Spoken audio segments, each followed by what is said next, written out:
Greetings to you, noble students of JC Best Schools International. Welcome to yet another week 5, third term, 2019-2020 academic session. I remain your noble teacher, Mr. Uguche Ezekiel. Today, we have a very special topic under what we have been discussing: common social problems. In the last class, we had cause to discuss poverty as one of the major social problems we have in human society. And we have seen how poverty is endemic in Nigeria. Poverty has its thick roots in Nigeria, such that the World Poverty Clock reported that Nigeria is home to the poorest, a reasonable proportion of the poorest people on earth. And they even described Nigeria as the poverty capital of the world. Unfortunate anyway, but we are hoping that our leaders will work hard to ensure that this ugly trend is reversed, if not eliminated completely. One of the common social problems we've witnessed in human societies is corruption. And that will be the centerpiece of today's class. To discuss this systematically, we must look at the following objectives. The basis of this class will be these objectives. First, that students should be able to define corruption. Secondly, explain some of the causes of corruption. Then thirdly, state the effects of corruption in the society, or effects of corruption to the individual and the society at large. Let's begin. First and foremost, what is corruption?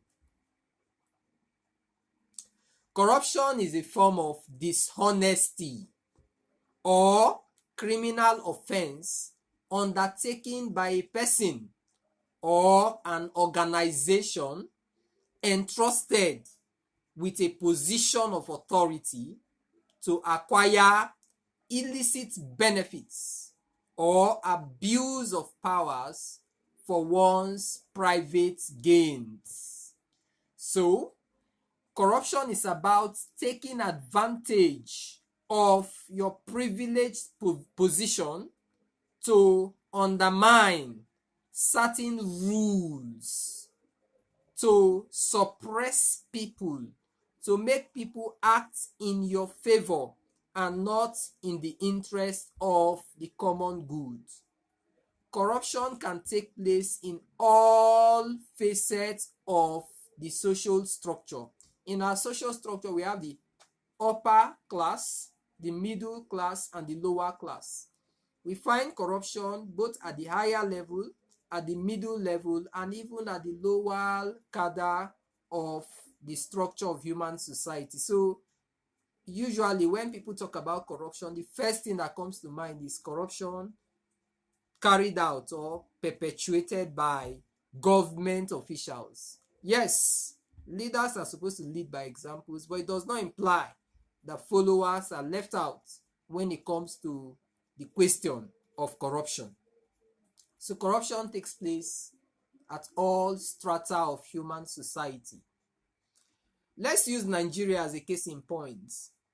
In Nigeria, corruption is so severe. In the history of Nigeria, corruption has been so severe that there was a time Nigeria was named one of the most corrupt countries in the world, if not the second most corrupt country in the world. We see evidence of high-level corruption in Nigeria through the pronouncements and proclamations and words of our leaders, who lament. Our leaders lament every blessed day. Well-meaning Nigerians lament every day that corruption is a severe issue in Nigeria. The man we have on our screen, President Muhammadu Buhari, this is the second time he's ruling Nigeria. The first time he came as leader, he was a military head of state, and he had a mantra: war against indiscipline and corruption. In between 1983 to 1985, he said he was coming out to wipe out corruption. That shows that corruption was a severe issue. The same President Muhammadu Buhari is also convinced now, our current president, that corruption is endemic in Nigeria. It's a severe issue in Nigeria. And that's how he came on 3 campaign mantra or promises in 2015. First, to work on the economy. Second, to work on security. And thirdly, to fight corruption. President Buhari is passionate about fighting corruption in the history of Nigeria. This gives a clear-cut evidence that corruption is a severe issue in Nigeria. Before he came on board, the likes of General or President Olusegun Obasanjo had instituted anti-corruption agencies like EFCC, ICPC, and other government institutions to fight corruption. You see, that's to tell you that Nigeria has so much issues when it comes to corruption. But if we are to use the regime of President Buhari, the current president of Nigeria, as a case in point when talking about corruption, the question of whether corruption is still in Nigeria or not is a severe issue. So, what is the world saying about Nigeria when it comes to corruption? There is one reputable international organization called Transparency International. The Transparency International usually issues statistics on corruption. And according to this body, very recently, I'm sure around this year, Transparency International said Nigeria reported that Nigeria has dropped on Transparency International yearly corruption perception ranking. And our place in the world now is that we are the world's 34th most corrupt nation. That means when it comes to ranking, in terms of corruption, Nigeria is number 34, the 34th most corrupt nation in the world. That's not a very good report, which shows that this topic is a crucial topic that is useful to both Nigerians and young students. What are the forms of corruption? Corruption comes in various forms. The first form of corruption is what we call bribery. Bribery is defined as the offering, giving, receiving, or soliciting for valuable items in order to influence those in positions of authority to act in your favor. So when we say somebody is engaged in bribe, if the person gives something of value to another person or receives something of value to another person just to gain undue favor or undue advantage. So like you can see on the screen, the man is issuing some cash to this man in authority, maybe to just to gain his favor one way or the other, whether he's qualified for it or not.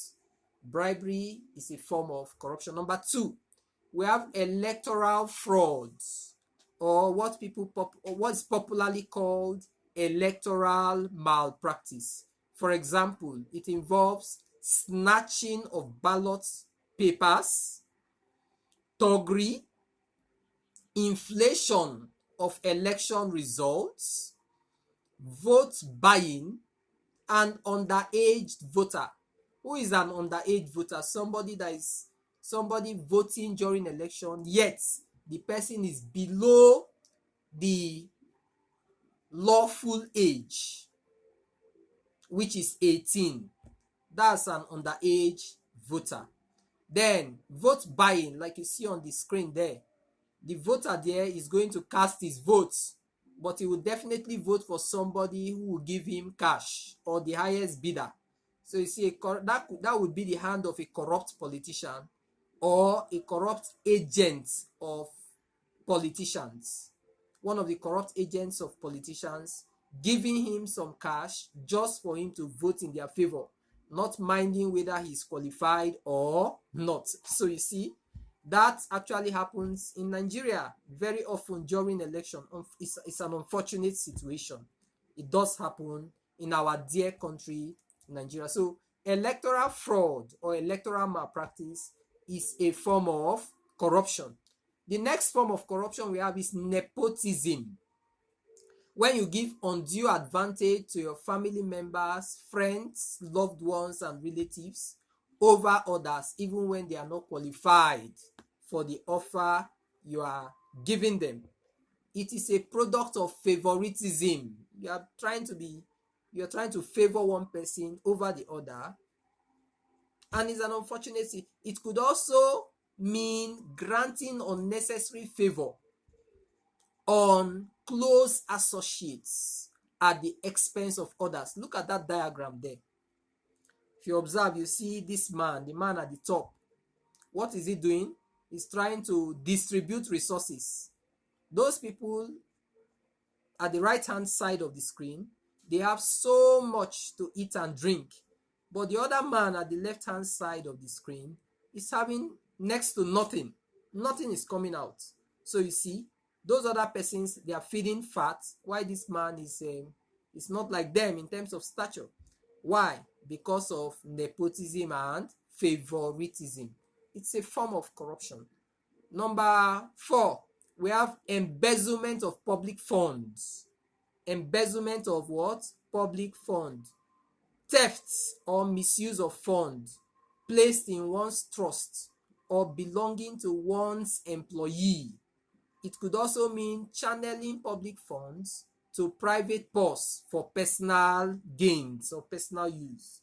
So when you are placed in position of authority to manage certain resources, for example, financial resources, and you decide to pocket it, to channel it to your private purse for personal use, we will say you are involved in corruption. It happens very often in Nigeria, which is actually unfortunate. But hopefully, this trend would actually die with time. Another form of corruption, number 5, is abuse of public trust. Who are those that usually abuse public trust? Those that have been placed in positions of authority, right? We vote for you and ask you to lead us. Before coming to power, you promised us heaven and earth, that you are going to provide this, provide that, ensure equality of all citizens. But when you get to power, you deviate from your campaign promises. What do we say about you? You are abusing public trust, or you decide to act in your interest and not in the interest of the general masses. That is abuse of public trust. Or you decide to siphon or misuse our funds just to favor your family members. It's abuse of public trust, because it's not what we promised. You promised us that you would do A, B, and C, and we decided to trust you as members of the public.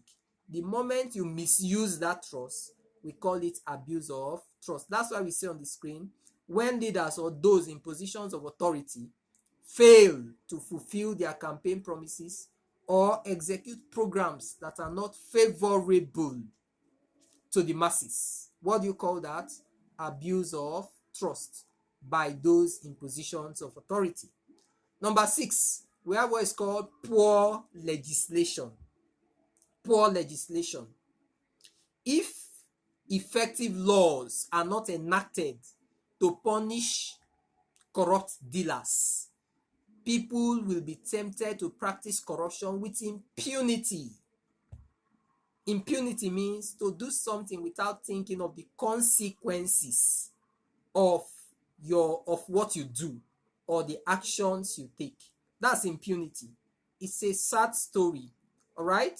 A very, very sad situation where you act without conscience. You don't consider the consequences, the negative consequences of your action as it relates to corruption. So when we don't have sufficient laws to prevent or fight that will be used to prevent or fight corruption, we are in a deep mess, because that would be another form of corruption, because leaders will not be interested in doing something like that.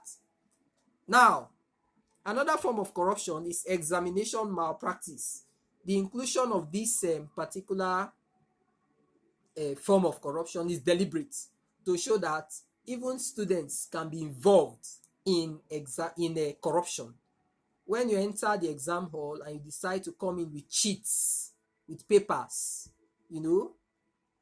just because you want to copy the answer, it's corruption. It's abuse of trust at the level of at the student level in the educational institutions. All right?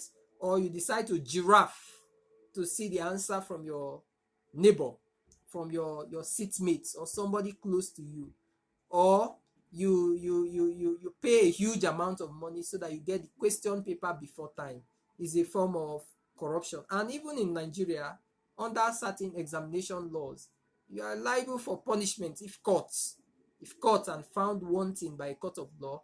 You'll be punished, you'll be prosecuted and punished according to law. Those indulged in exam malpractice will go to prison for a specific period of a number of years, and that is not supposed to be will not give good image to the individual and his family members. All right, so let's quickly look at the causes of corruption. Number one, corruption is caused by poverty. We discussed poverty in our last class. Corruption could be caused by poverty. When people cannot afford the basic needs of life, such as food, clothing, shelter, there is every likelihood that they will be involved in corruption. So you see, that is why it is important to fight corruption. We said corruption, some intellectuals will tell you that corruption comes in two forms: corruption resulting from lack and corruption resulting from greed. Lack is the one that relates to poverty, and in the subsequent causes we'll discuss, one of them will be greed.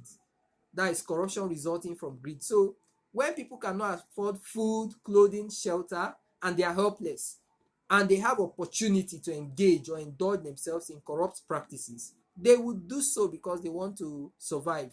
One of the natural instincts of man is to survive. And very often, some people want to survive either by hook or by crook. Number two, greed.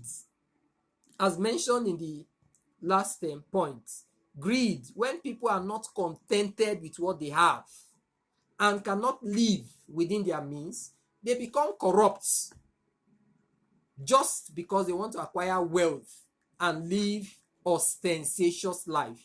Ostentatious life is a life of luxury, where you spend so much and your spending is not adding value to yourself and the society. You just want to show people you have so much money. Well-meaning Nigerians don't spend, individuals in the society, no matter how wealthy they are, don't spend money unnecessarily. And it is not a good thing. You can see the man on the screen